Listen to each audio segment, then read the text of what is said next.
plaisir de vous retrouver aujourd'hui puisqu'on va faire des tutos pour célébrer le printemps. Pour cela, j'ai décidé de ressortir ma petite couronne et de vous proposer 5 voire 6 do-it-yourself faciles à faire. Et je me suis inspirée de tout ce qu'on peut trouver dans les grandes enseignes et aussi du site Tumblr. On va commencer tout de suite par la petite boîte chat. Tu vas bien?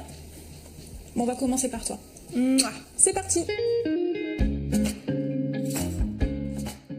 Vous allez avoir besoin d'un emballage en carton et vous allez dessiner dessus des oreilles de chat. Au niveau des oreilles, sur les 3 autres côtés de la boîte, vous allez tracer des traits. Et découper. Vous allez peindre l'extérieur de la boîte avec de la peinture blanche et vous allez mettre au minimum 2 couches. Avec un crayon gris, vous allez tracer les yeux du chat et une fois que vous êtes satisfait, vous allez prendre un feutre indélébile ou un feutre Posca et repasser par-dessus. J'ai décidé d'épaissir un peu plus les yeux et de créer des pommettes juste en dessous avec un feutre rose. Pour finir, je peins l'intérieur avec de la peinture verte, j'utilise 2 couches.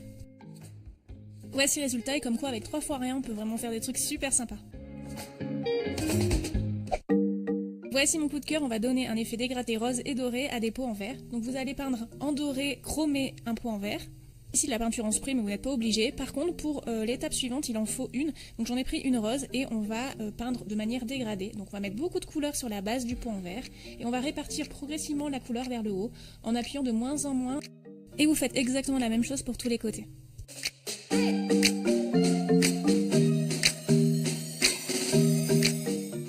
Voici le résultat une fois que tout est sec et maintenant on va passer au pot pailleté. Vous allez appliquer du vernis-colle ou de la colle très liquide sur une face de votre pot. Vous allez saupoudrer votre pot avec des paillettes. Et une fois que c'est fait, tapotez par-dessus, c'est très important pour bien coller les paillettes sur la surface. Vous faites exactement la même chose pour tous les côtés. Laissez sécher toute une soirée et n'oubliez pas de peindre le couvercle si vous le voulez. Pour que les paillettes ne s'en aillent plus du tout, vous allez prendre soit de la peinture transparente un peu pailletée comme j'ai, sinon de la colle transparente ou bien du vernis. Si vous mettez de la colle blanche ou du vernis blanc, les paillettes seront moins éclatantes. Et voici le résultat.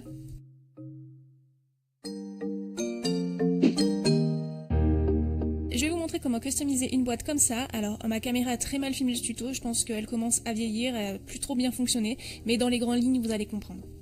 Je vais prendre une boîte en bois et la peindre en blanc avec soit de la peinture à la craie ou avec de la peinture standard et mettez au minimum 2 couches.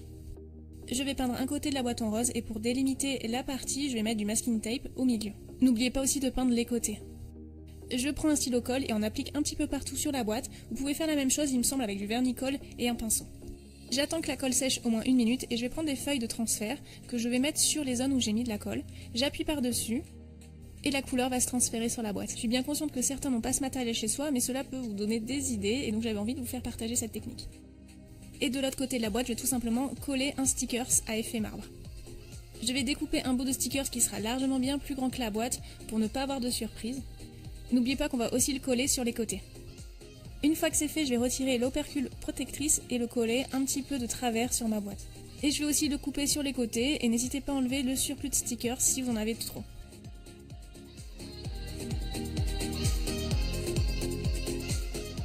Avec un cutter, je vais faire une entaille au niveau d'ouverture de la boîte. Vous décorez l'intérieur de la boîte comme vous souhaitez, donc moi je vous laisse regarder comment j'ai fait, et puis voilà.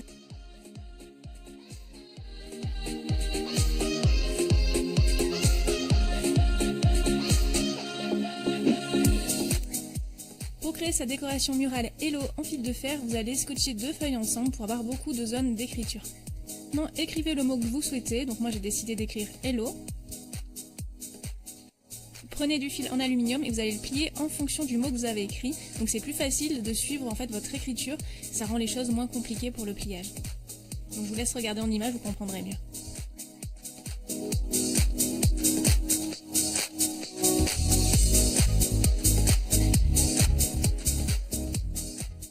Une fois que c'est terminé, vous coupez le fil et vous allez tout simplement le peindre avec de la peinture standard ou en bombe. Et voici le résultat.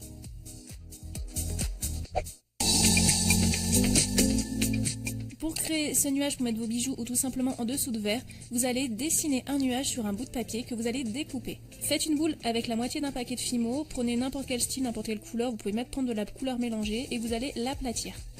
Une fois que c'est fait, vous allez mettre votre nuage par-dessus et vous allez découper avec un cutter les contours.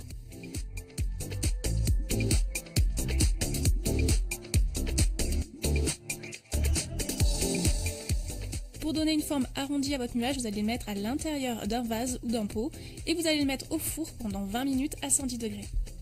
Adoucir les côtés avec une lime et vous allez le peindre de n'importe quelle couleur, donc utilisez n'importe quel style de peinture. Et une fois que c'est sec, vous allez dessiner par-dessus les yeux de votre nuage, alors soit avec un feutre indélébile, sinon un feutre Posca, et on va aussi créer les petites pommettes. J'ai pris de la peinture dorée que je vais appliquer sur tous les rebords de mon nuage. Et voilà, c'est terminé.